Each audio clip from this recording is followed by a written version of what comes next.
Welcome, everyone. Episode 19, the creepy edition, Halloween. Creepy? Yes. You mean last week wasn't creepy? No, not in, we're each week it gets worse and worse. You know, after last week, I slept with the nightlight on. I have a feeling that I'm headed that way again. Oh, this episode we got some of the creepiest ones, scariest ones, grossest ones. And of course, we're going to miss out on a lot, but that's every week. We could talk about those. But yeah, the Halloween, man. Every week we're going to do the Halloween up until our last episode, which is right before Halloween. Right. And we're getting in some good pictures of the costumes that are out there. Yeah, we're going to try to do the costume at the last episode. Get a lot of Rockies and Rambos, and some people we know dressed up a little bit. These little guys, look at these guys. I love how Drago's got the height difference there. Yeah, it's perfect. You know what? They've even got like, you know, the Drago a little bit taller and Rocky. So a couple good looking, that's awesome characters right there. Right. So, and then we killed to have had those costumes when I was a kid. Yeah. Look, these guys here. I love it. Eh? I mean, I've been there with the boys, reffing like that before. So. That is so cool though. I mean, that's the cool thing about the costumes now though. The costumes are, I mean, some of them are like movie quality costumes now. That's right. Not like when I was younger where you had to make it out of whatever you had laying around the house. No, and I tell you, here's another one here. This young man. This kid. Look, he's got the sweat too going, right? I was about to say, it's wet and wet on the sweatshirt and everything. Like awesome. Like, I mean, whether it's his juice box he spilled on him, whether it's he just ran up the stairs, I mean, he looks like a tough dude, though. Yeah, that is so cool. I love that one. I like the comparison shot, too. Oh, yeah, that's great, eh? The back and forth. So, yeah, that looks great. But, we encourage people to keep sending in your pictures. And, please. They're great. Those were some of the Rocky ones. And, of course, we got a couple Rambos. Rambo, right? Look at this guy. He's ready. I don't particularly remember that episode, but, he looks, I think Rambo ever wore shades. He looks all serious in that one, right? He does. Now this one here that you sent me, this is great, right? This guy, look at him. I would never put a shirt on if I looked like that. Jackie, he's not walking around the pool right now down in Florida, is he? Yeah, right. I don't know about now. No. But I wonder if that's his hair. Good. That's good hair, though. I tell you that. That is some good hair. I'm a little jealous of the hair. Now, a friend of ours, a friend of the show, Tony, Joanne Yee, recently went to the 40th anniversary of First Blood. I don't want to make you feel old, but it's been 40 years since First Blood came out. That's not going to do it. And she was kind enough to share some pics with us. Yeah. And here's one. This is a great pic. Look, Joanne is all business here, folks. I know. Right? He's smiling. Yeah, I love it. Joanne works in retail, and that's this picture here solidifies that the customer may not always be right. She's going to work the customer service desk next week. Yeah. So if you have a complaint, that's right. This is who you got to deal with. That is awesome. So, and then of course, this is how she's getting to work these days. Right. So, I saw the pictures on all they had a whole shindig over at Hope. Yeah, that's right. So cool looking, man. I wish I could have gone. That's awesome. Yeah, Joanne said it was, they're only about 2 hours from Hope where she lives. And, that's great pictures. And we appreciate you sending them to us, Joanne. And we look forward to hearing more of the story down the road. Yeah. Now, Tony, my concentration sometimes isn't good. I flip back and forth. So I'm going to go back to Rocky. Another friend of the show, Rick Babcock, sent us these pictures. Right? Old Rocco in his room, eh? That's awesome. Look at his room. Story time with Rocky, right? So yeah. He's probably got about 10 costumes here. He's got the leather jacket. I was about to say, now he's got the robe on. And here he is, it looks a little baggy, right? So behind him, he's got the Rocky 4 robe. He can do, pick a Rocky. He's got it. Yeah. So that's, Rick Babcock at Rocco Bob 33. Yeah. I got the shirt here. Let's see now. Oh, hang on. Let me get there you are. Yeah. So round 14 shirts courtesy of Rocco Bob 33. The street sign behind me. And they're glowing again. I love it. I got the light. So, and speaking of signs, Tony, you want to There you go. Show us these pictures here. So yeah, there you go. I got 3 of those. Yeah. I don't have Italian Street. No, they're great signs, eh? So. Oh, they're awesome. They're real quality street signs. Yep. And he does fantastic work. And as you can see behind me, they look great on the wall. Yep. I think I got, if I scroll over there, I got a couple over there. Yep, there it is. And, they look great. Yeah, we love them. So. At Rocco Bob, he does a fantastic job. Really does. Now, there is one more late entry for this week. And, I thought who better than you to describe what's going on. I think I was drunk. That's our very own Tony. Hey, dressed up as Rocky. That is me. Yeah. Well, you know what? It's a real quick backstory of the whole outfit there. My daughter gave me that chain. It's a stainless steel chain with the boxing glove. I don't like gold, so she got me that. The sweatshirt was from Sly Stallone Shop, the Mickey's Gym. And the hat, of course, Sly Stallone Shop, the fedora. But I put it all together because that as Rocky would.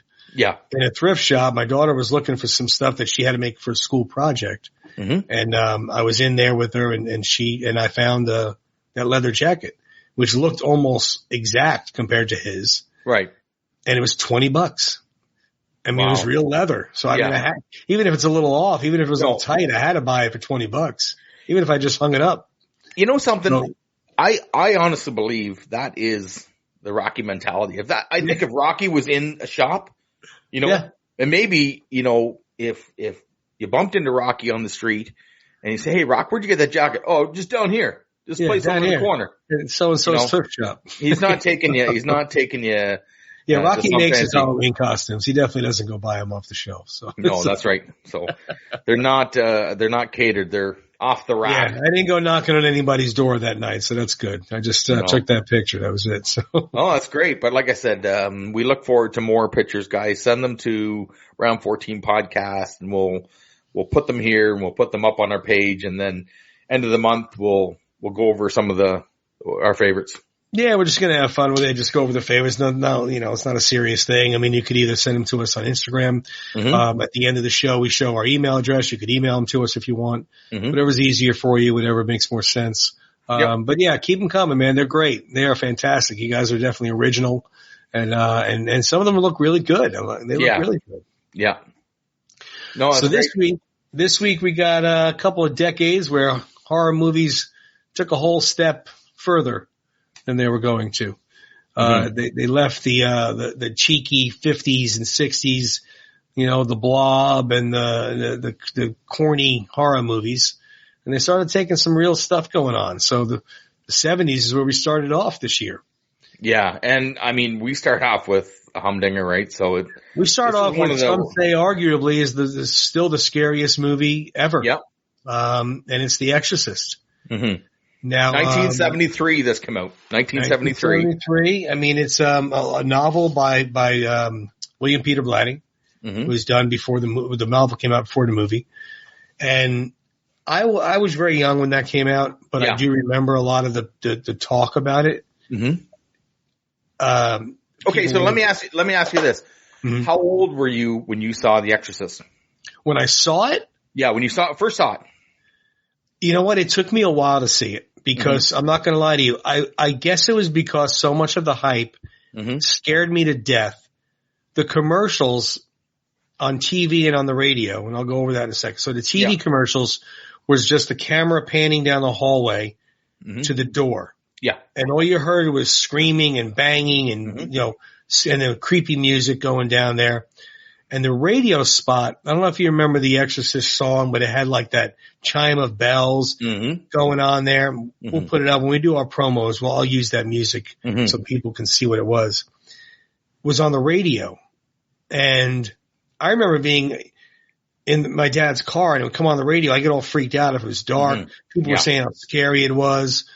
The commercials didn't show you anything. It just scared the living daylights out of me. Yeah. I was probably, let's think about this. So I was 66, 71, 72. I was 7 when it came out. I probably didn't see it till I was like 14. Okay. So it probably took me I might have been a little younger, but it definitely took me a good 5, 6, 7 years to see it. I just refused to watch it. Sure. Well, not only that, you probably had a couple older friends who had seen it or relatives, and they maybe that was it. You heard people talking about it. About it. Right. You heard people talking about it. You heard on the news they're showing lines of people going to watch this movie, and people were leaving the theater, getting sick in the theater. Yeah.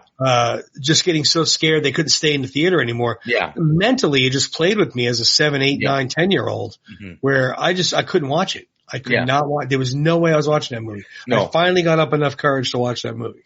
Yeah. And it lived up to the hype. It scared the daylights out of me. So I talked with, my wife Tina about this movie. So it came out in 1973. Okay. Mm-hmm.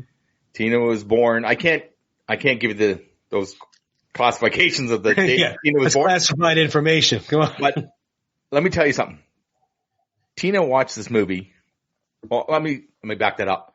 Her dad let her watch this movie when she was 9. Yeah. Okay. And she said she didn't sleep for a week.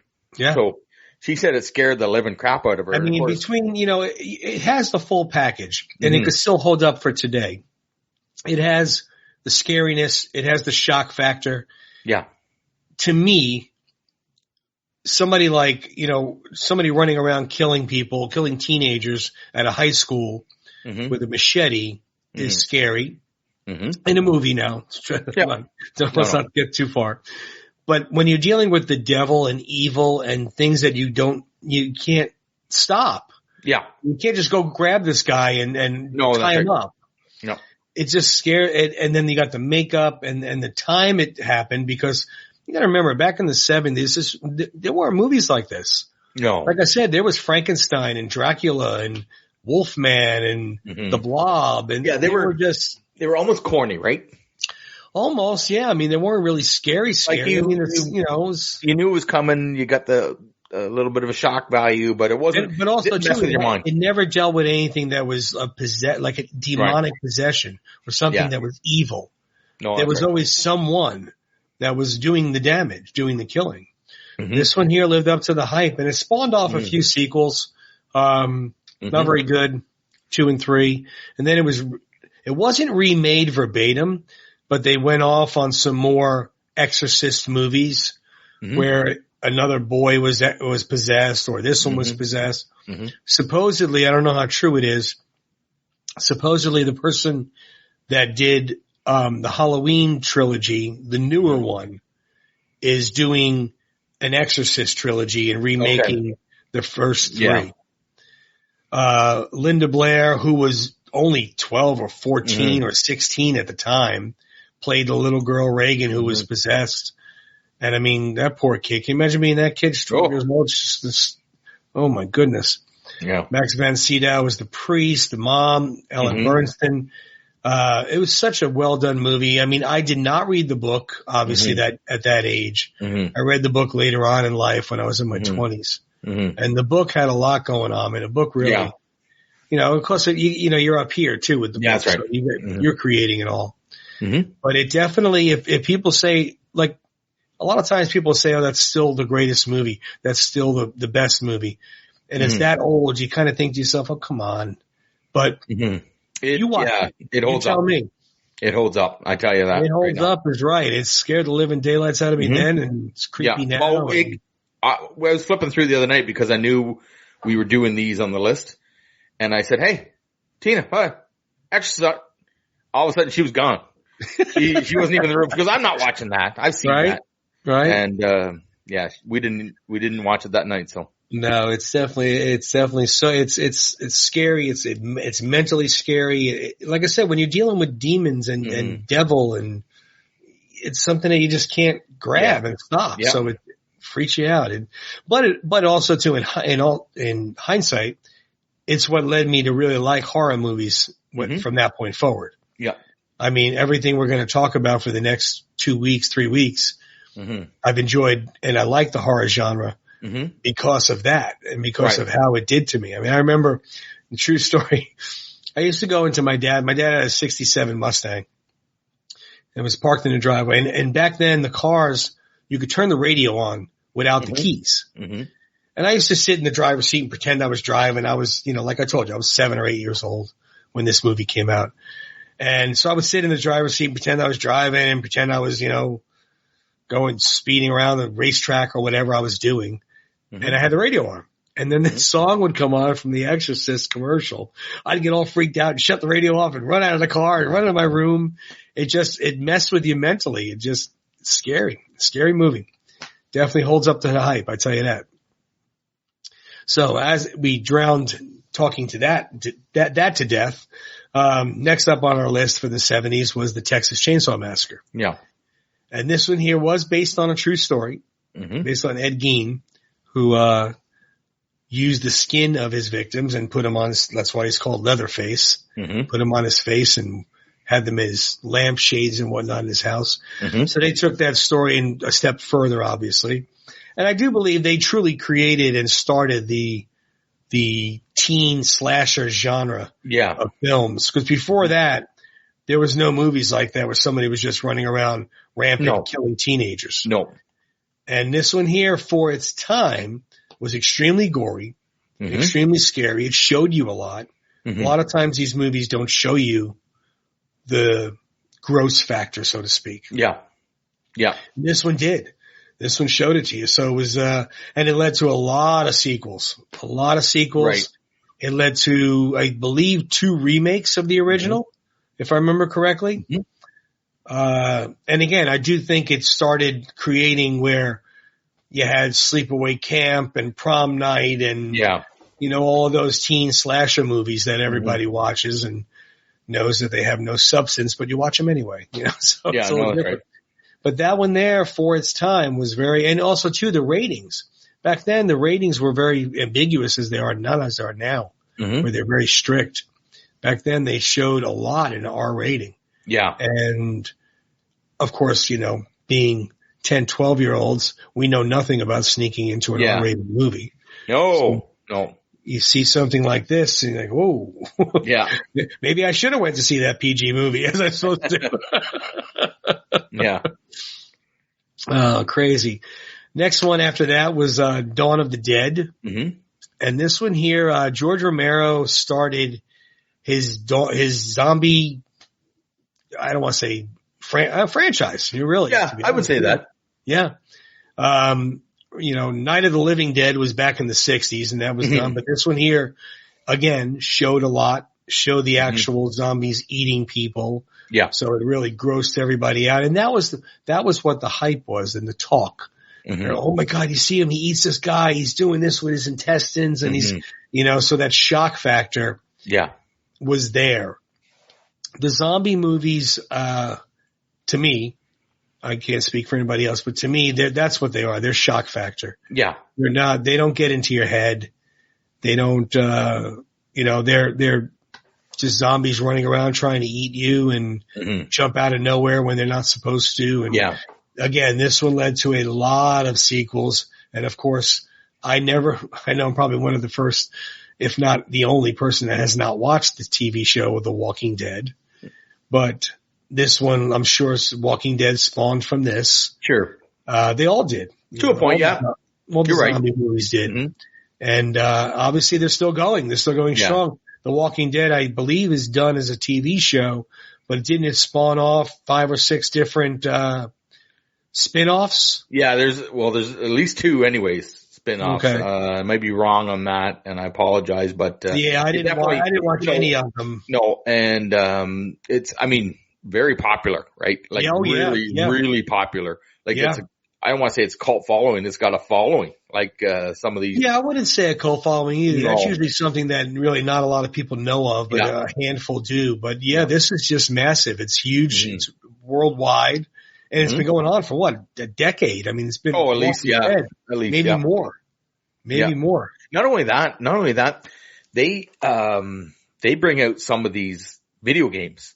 Okay. And I remember my son had a game for, I don't know, PlayStation 3 or one of the PlayStations anyways. Right. And it was called The Last of Us. And it was sort of this based on the zombie apocalypse. Okay. The start of that video game let me tell you something. His girl dies in his arms in the game. You play a little bit and then the game takes over. So I'm watching my son play this game, and the graphics on the video games are so friggin' real. Yeah, I left. I said, I gotta go upstairs. I can't. I don't watch anymore now. I can't watch this. I said, what do you, this is part of the game. I said, this is part of the game. Yeah. Yeah. So it's movies like this that really, were groundbreaking for what we are now. They were. You got to remember that movie came out in 1978. Yeah. I mean, so at that point, there was not a lot of that done. There was, that's why I said the 70s kind of created either the mental scariness of it, where it cerebrally scared you, or the shock factor and the gross factor. They were not touched before then. No. The censors were too strict, and they just got a little more lenient for the 70s. And, I hate to say it, but it's kind of like driving by a car crash. Everybody slowed down, wanted to see what it was. Yeah. And it took off from there.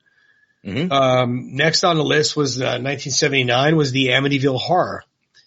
Now this one here, I was older and I read the book before I saw the movie, and the book scared the crap out of me.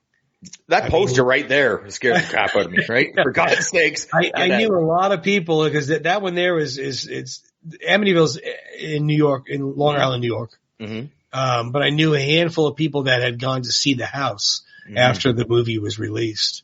I was too young to go obviously drive over and see it, but a lot of people did. They wanted to go see what it was about, and kind of check it out. But again, this movie has a scare factor like The Exorcist, where it's all upstairs because it's demons, it's devils that you don't see. It's satanic possession. Supposedly it's based on a true story. The young man that lived in the house before the family bought it, killed his entire family with a shotgun. Now those are facts. That's not arguing or disputed. After that is where the sometimes shakiness comes in. Yeah. The DeFeo family bought the house, and things started happening from day one. I believe they only spent like 21 days in the house or 41 days. I don't remember what the number of days was. It was not a lot, but that's when things started happening with the father. He started having anger and temper, and the kids started seeing things, and they wanted a priest to bless the house, and he came over, and then he ran out with the famous house telling him to get out. Yeah. Listen, man, if a house tells you to get out. So this is anybody looking at buying a house. Yeah. Maybe ask the realtor about the back history of the house. Oh man. This should be disclosed. I'm telling you. In the report. I mean, if you haven't seen it, definitely check it out. They remade this movie, and it was actually remade fairly well. It was pretty well done, the remake. There's a handful of sequels to it, which again, those are just Hollywood. But supposedly the original in the book is telling, based on a true story of what really happened. There was a lot of people that contested to these things that did happen. They saw it or heard it, whatever. Obviously, who knows? We're not there. We don't see it. I'll take their word for it. Thank you. Have a nice day. Stay in Amityville.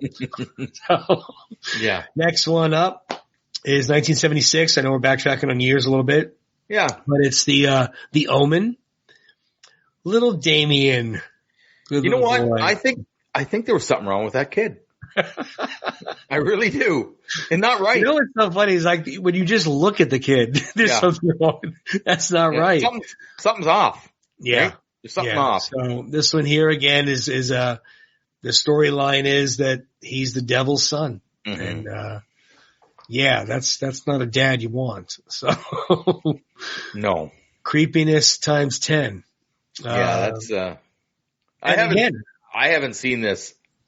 It's been years. I haven't seen the original in forever. I saw the remake. Yeah, no, I didn't see the remake because you didn't? No, because after I saw the first one, I'm like, I'm good. I don't want to put myself through that again. I don't want to say I'm not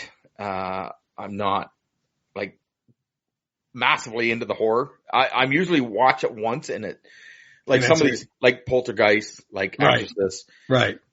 They scare, like, I'm not sure if I can commit to that again. Like, my psyche is, sometimes it's a bit off already. I love my younger daughter and I watch them all the time. Yeah. My wife, Gina, Mrs. Stallion, she's a little skittish on them. And my older daughter, she doesn't like them at all. She won't watch them, especially gory ones. She doesn't want to see gory ones. But Ava and I will watch the horror movies all the time. And so that's good. I love them. But the thing is, the ones we just went over, the 70s, they hold up. Like, you watch it now. They do. They hold up because of the... Right. And I don't mean watch the remakes. Watch the 70s versions of these movies. And I don't mean the dress or maybe the way their hair is done. Of course, that's going to be dated. But watch and listen to the story and just listen to what they have to say. And I think you get into it. You don't even realize that it's dated. Like, you get into these movies and your mind is already thinking of other things. So you're not thinking, oh, that car looks old, or they're using the telephone. Hey, look at Rocky. Okay. Yeah, we talk Rocky all the time. It's 1976. Yeah. I mean, it's 3 years away, 4 years away from being 50 years old. Yeah. Nobody watches that movie and thinks, that's hokey. That's so 70s. No, I mean, the cars, the clothes. But look at the story. Yeah, exactly. Right. You watch these movies, that story will get you. That story will tell you. Yep. So those are the 70s ones. Again, there's no way in the world we can touch base on every horror movie from every decade that should be recognized. It's just not possible. There's just too many. Yeah. So I know we missed a lot. But that's the beauty of it, right? That's the beauty of it. A couple of those, I guarantee you, the Exorcist and the Poltergeist, and the Omen. Maybe not so much the Omen, but the Exorcist, Poltergeist, I guarantee you that's on just about everybody's, go-to list. That's a horror, in the horror genre. It's two of the better ones, for sure.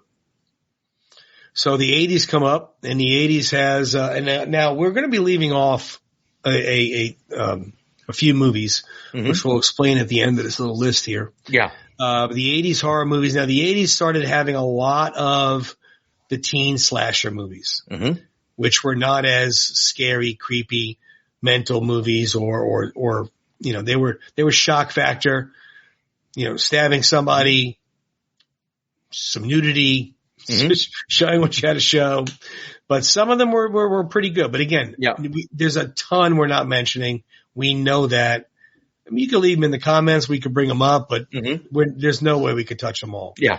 So the 80s, we started off with 1985's Fright Night, about the boy who moves in next door to the vampire that moves in next door to the boy. That's right. And of course he gets all into his business and craziness ensues. I mean, how can you prove he's a vampire without going over next door and trying to prove it? I mean, the movie had some witty, one-liners. And it was a little scary at times. And then of course the ending was pretty scary. But yeah, it was a good film, fun film. Definitely had an 80s vibe to it. It was remade. I did not see the remake. So I can't really comment if it was good or bad. I'll have to put that on our list for this month. My daughter and I watched horror movies every night for the month of October. So I'll have to put that on a list there. But yeah, it was good. It was good. And when you're involving vampires, I like that. So that's sure. Did you, not to get sidetracked, but that's what we do. Yeah. Did you watch Dr. Sleep? I did not yet. No way. Okay. Not yet. Yeah. So we were had a busy about that week after since we chatted last. Yeah. So. We were talking about that after last week's show. So Tina and I watched the episode when it aired Wednesday, and she goes, "Oh yeah, Dr. Sleep. That was good. That was a good movie." And it was, to confirm, it was written by Stephen King. So you should enjoy it. So he did. I was almost positive that he did it. So, but Dr. Sleep is the sequel. I know we're way off track here, but is a sequel to The Shining. But that is on our list. I told Ava I want to watch it. So we will watch it at some point during October. Yeah. I just don't know. Speaking of kid psyche, he grows up and he goes back to the hotel. So that's all, like I said, that's all I'm going to tell you. All we need to know. And that's... I'll let you know after I watch it, but we are going to watch it. I Sure. am going to watch it. Okay. So we got number 2 on 80s horror here. We have Child's Play. Little Chucky. Little bastard. Hey? I tell you. This is the reason we locked up the dolls at night. Okay, this is number one reason that they all went to the trunk, and we put the toys away, and this little bugger here. So look at him. Chris Sarandon's in this, who was in Fright Night, played the vampire in Fright Night. But this one spawned off a ridiculous amount of sequels, and it got more and more crazier, I guess you could say, as the sequels went. They did a full-fledged remake of it, I think a couple times. Yeah. And there's actually, there's a TV series on it too. Actually, and speaking of that, I should have called my friend of mine. He works in Toronto, on the movie set. He worked on the Chucky TV series, and it's got a lot of the original, it's got a lot of the original cast from the movies, in the movie. So, and, I said, well, what was Chucky like? Is he a bit of an ass? So, yeah, he worked for a film company in Toronto. Okay. And, cool. they worked on, I always ask him, what are you filming on? What are you working on now? Yeah. He goes, we're filming, Child's Play. I said, well, they're making a new one? He goes, no, they're doing a series. So, they filmed it in Toronto. A lot of movies are done here in Canada. So, or parts of them anyway. So, yeah. I think it's cheaper. That definitely has, like you said, anybody has kids. Sometimes you see those dolls just sitting there in the corner. Yep. That's okay. So that was number 2. And again, it spawned a lot of sequels. That came out in 88, the first one. I was a lot older. So I was 22 when that came out. I did see it. It didn't really scare me as much as some of the other films scared me. But, I could understand why it would scare some. Like I said, some people have a clown thing. Some people have a doll thing. Yeah. I completely understand. Well, it's funny you mentioned that some of the ones we did earlier, the 70s and early 80s, you gotta remember there was no streaming service back then, right? So most of the time you saw this, everybody went to the theater to see this. Right. So it wasn't like, you're at home and you could pause it and stop it. Like, I can see why some people would leave the theater, right? Because it made it that more intense. Yeah. You're watching they had commercials for movies. They don't have commercials for movies anymore. No. They had commercials for movies. They had, like you said, they couldn't pause it. I mean, it's a different ballgame back then. It was very different. Yeah. And I think they knew that. They played on that too, right? So. Oh, sure. Yeah, they definitely got you. Once you're in there, right? You're sitting down. Now you're mine. Yeah. Number 3 on the list was Creepshow, 1982's Creepshow. This one here had a little bit of comedy, a little bit of George Romero, who did Dawn of the Dead, a little bit of Stephen King. As far as the writing goes, Stephen King actually made a cameo in it. And it was broken up. Creepshow used to be a little TV serial that basically had almost like the Twilight Zone, where it had 2 different stories in like an hour. One story was 30 minutes each. And it was almost comic book like, because there was a Creepshow comic book. So they kind of put that together. So it did have some scariness to it, some horror, some comedy, but overall it was definitely one of the better ones from the 80s that came out. And as you mentioned earlier, number 4, Poltergeist definitely stands the test of time, 1982.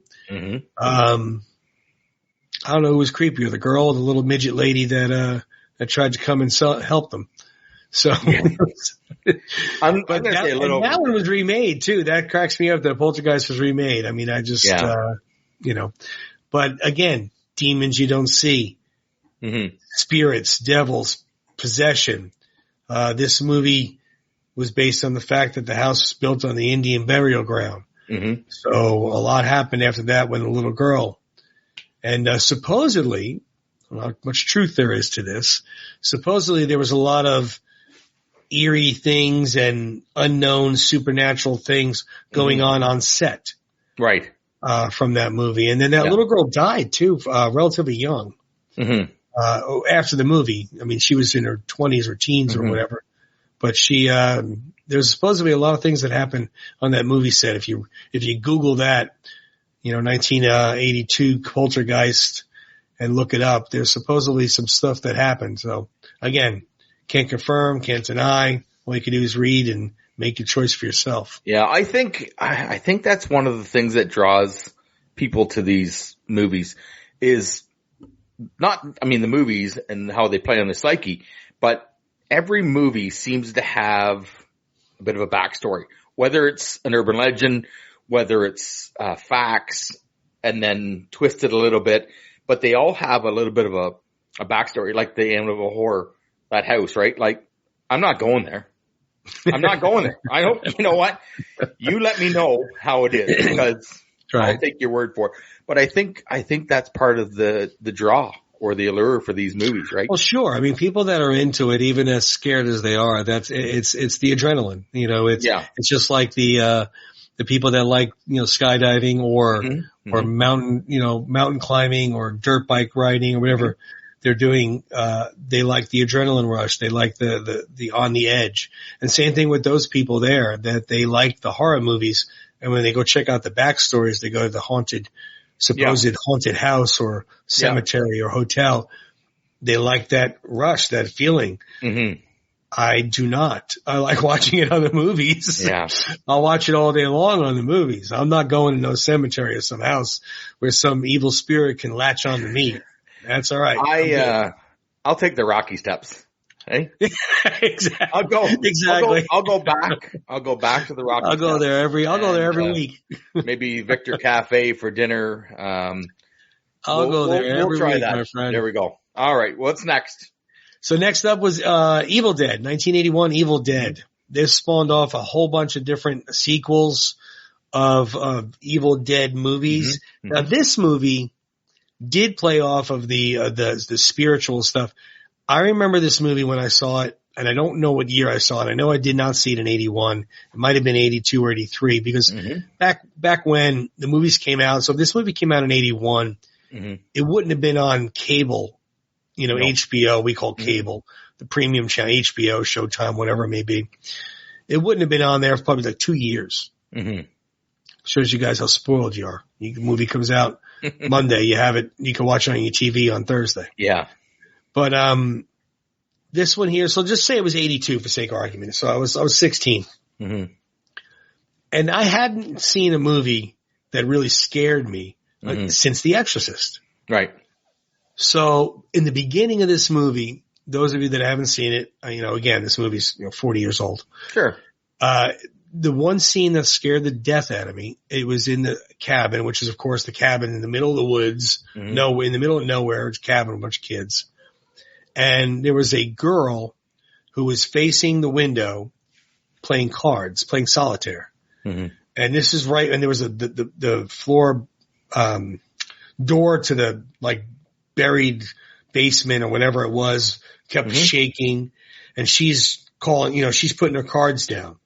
Well, the other girl that's not looking at the girl with the cards is across the room, and she was in the basement earlier. So she starts saying the cards as they're coming down out of her hand, Jack of Spades, Ace of Diamonds. And then she just turned around with this face and she screams. I almost had a heart attack at 16. And that was it. I was like, oh my God, I don't even want to watch the rest of this. But it's a very creepy movie. It's scary. It gets into your head. It's not just a shock factor movie. It's well done. I believe this was remade, but I know it has sequels as well. Yeah. I think, like I said, the ones that get into your head, they're the ones they're the good ones, right? So, for me, I don't mind what you like. The slasher films and whatever there's all kinds on these lists. So, but if you really want to get some people might want the jump scare, the boo is jumping out at you. I saw an interview a long time ago about Alfred Hitchcock, and he was explaining his style of directing that if, you walked into a room and the room blew up, you jump. But if I show you that I'm putting the bomb under the bed in that bedroom Yeah. Set the timer for 10 seconds. And now you show Tim's walking down the hallway to go to that bedroom and then opening the door and you're showing the timer and so forth. It's a lot more. And that's what I like. I like a lot more where it's no, don't go in there. And then you blow up. So it's definitely different than the jump scare. Well, why do I got to be the one that opens the door? Because I set the timer, so that's all right. All right, well, that's a fair question. It's a fair answer, but I would never blow you up, my friend. Never. But that'd be very suspenseful for the next episode. So we should film that. We should do something like that. That'd be good. We might have to. We might have to do our own little horror movie and get. I like that idea. We might be doing something soon. Yeah, I think we're gonna need stuntmen. Yeah. We definitely need a stunt bed. Okay. All right. So the next 3 episodes, including tonight, we have what we call the big 3. Yeah. And, back when they had Dracula, Frankenstein, and Wolfman. And in the 80s on, we have Michael, Jason, and Freddy. No one in the world does not know Michael, Jason, and Freddy. If you're a horror fan or not, they know who they are. They know just undeniable. That's who they are. We were going to try and jam them into one episode, but they're just too much. So we're going to do one each episode for the next 3, starting with Halloween, the night he came home, and we're starting with Michael Myers. Yeah. And this movie here came out in 1978. It's over 40 years old, and look at him. How would you like that looking at the end of your driveway? Right? Exactly. I'm going to go out trick or treat and you turn and make a left and that's what you see. Yeah, dress up like that. If you want to keep your candy to yourselves, you dress up like this on your step and I guarantee you're going to have lots at the end of the night. Yeah. But he's been scaring people on Halloween for more than 40 years. The backstory on him, we all know. We saw the original. Excuse me. He killed his sister, put the mask on, goes to the psych ward, breaks out of the psych ward, gets the mask and the overalls, and horror history is made, and we haven't seen him change since. He's looked like that since then. I'm sure everybody knows the backstory of the mask, but since we have to talk about it anyway, because we're podcasts, we will talk about it. Absolutely. The props department went to go get a basic Halloween mask that was very similar. They wanted just a shape of a face. Yeah. They called them the shape. And the only one they could find was Captain Kirk, William Shatner. So they took the Captain Kirk mask, sprayed it white, and gave it to him, and that's what he used. And perfect. Almost like a thrift store. Yeah, but pretty much, yeah, almost. But you know what? And look how it worked out, right? And I don't want to say it's by accident, but kind of. Probably, I don't want to say budget money was a thing, but maybe. And maybe. I mean, this was 78, the Hollywood. They wanted a certain look, right? Right. So they wanted a certain look, and they did this, and I mean, that was probably the best can of paint they ever bought, right? Yeah. I mean, John Carpenter said that he did not want any. He didn't want the guy's face to be seen because he doesn't want to have any type of expression. And he wanted it to be just completely cold, faceless. He doesn't talk. He just walks slowly towards you. I mean, how creepy and scary is that? The guy's not saying anything. Yeah.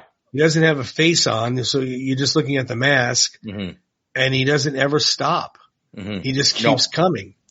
The movie has been remade twice. Halloween itself, the original, remade twice.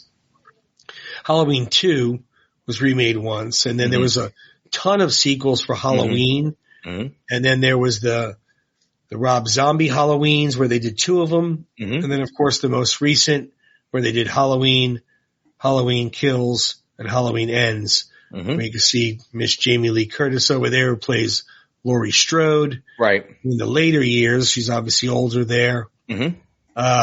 She's been stalked by her brother for 40 plus years. I like the fact that she's stuck with the series as well, right? Like, sure. She's, she's pretty invested in this series, and she's done some great movies, right? So, she's done fantastic movies. I mean, yeah. she comes from Hollywood royalty. I mean, her father's Tony Curtis and mother's Jamie Lee Curtis. Yep. And so, I mean, she would have gotten work. Yeah. But let's face facts. That Halloween movie put her on the map. Sure. And I like that she didn't forget where she came from. Yeah, I agree with you, Tim. No, I 100% love it that sometimes the sequels, for different reasons, they have the different people playing same character. Right. I mean, Bond, we'll get into that another time, but for obvious reasons, we've had many Bonds. It's just nice that she's been in so many of these. Yeah. She was in a lot of them up to a certain point. Yeah. And then she stopped. But when they talked to her about doing a trilogy, that was basically an extension from the original, she really liked it and was interested in it. So that's where they went with it. And those of you that have not seen Halloween and Halloween Kills, I highly recommend going to watch it as soon as you can, because Halloween Ends comes out in a week. Yeah. Next, the 18th. Yeah. And you need to see the first two to see this one. But yeah, they had Halloween 2.0. They had Halloween 3, The Season of the Witch, Revenge of Michael Myers. There was so many sequels, and some of it started losing its luster a little bit, I will admit. But again, something like that is almost timeless, where it's a guy in mechanics overalls and this emotionless, faceless, pretty much mask that just walks towards you and doesn't say anything and has a very large kitchen butcher knife. That's a problem.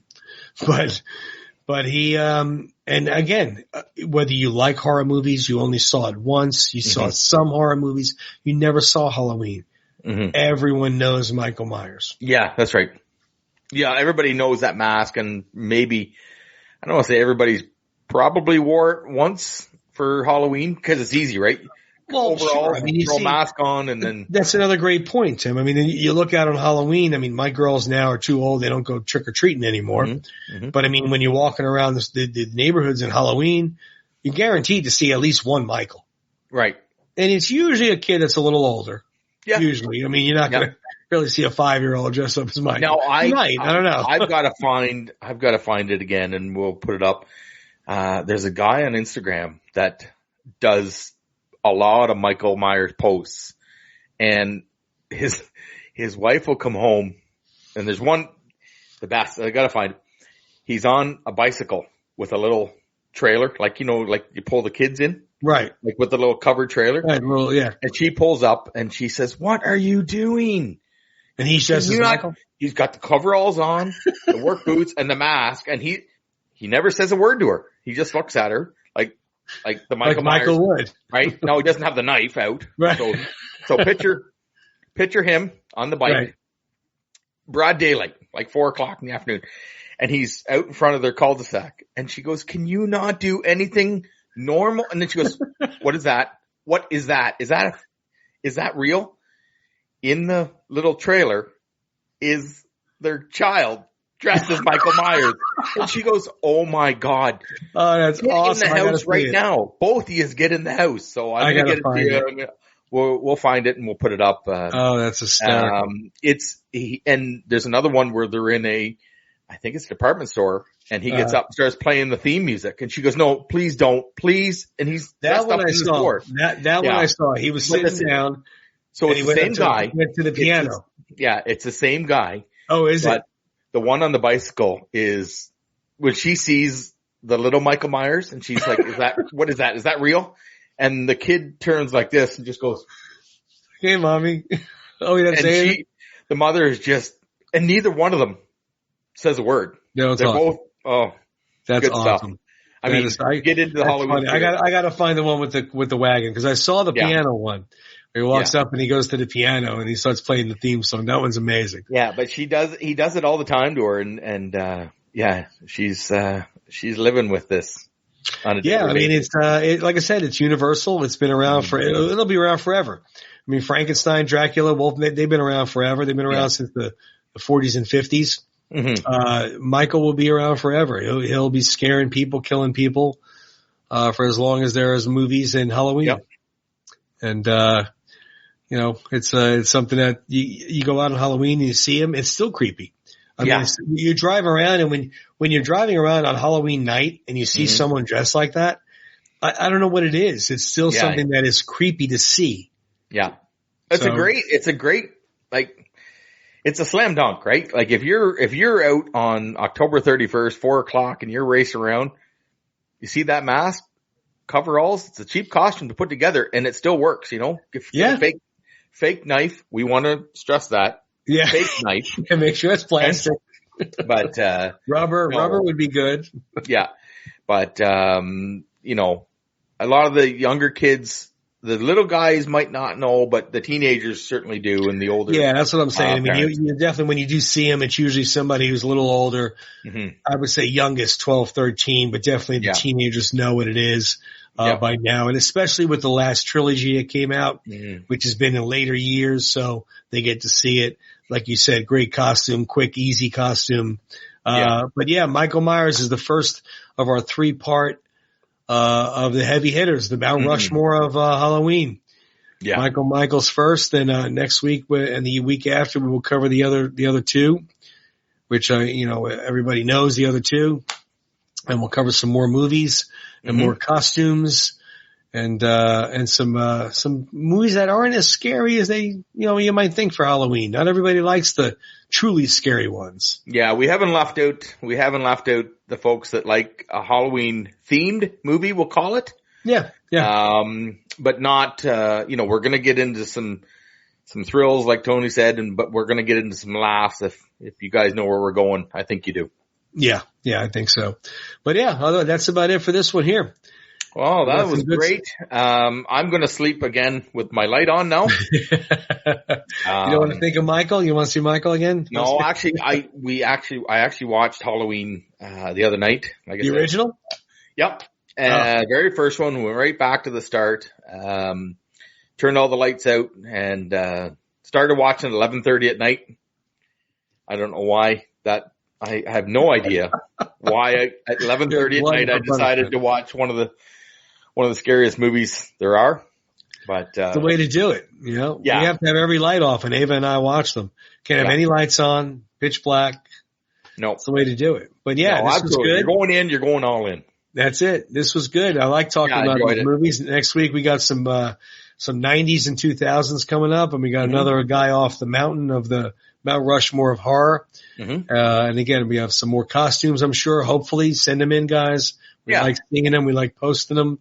I might have to dig up some of when, the Stallion was a lot younger and Rocky wasn't existing yet. So I had to be another type of hero. Yeah. I have some of those I could send in there. So perfect. Well, we look forward to it. And, Tony, this was a blast. Yeah. Fun. We'll do it again next week. We appreciate you guys tuning in every week. Look for us again on YouTube. Our episodes are all available. Look for us on the Last of the Action Heroes podcast network. They have just a variety of podcasts on there. I was watching, the One More Round podcast with Katie Kyle and, Ryan, the host. So they're just about done Rocky, believe it or not. They've been going for weeks on end and they're picking apart a movie. It's great. So, and then, John Rivoli, he was on, Long Road is in season 2. So he was on First Blood Part 2. They're into that movie. So go back and look at that on the network. Round 14, we're on the network, Tony. So we're part of that network. Audio, I listened to it the other day. Yeah, audio only. You don't have to look at us. It's easy. You know what? We looked great in the car. I put it on and I said, geez, these guys look great. Right?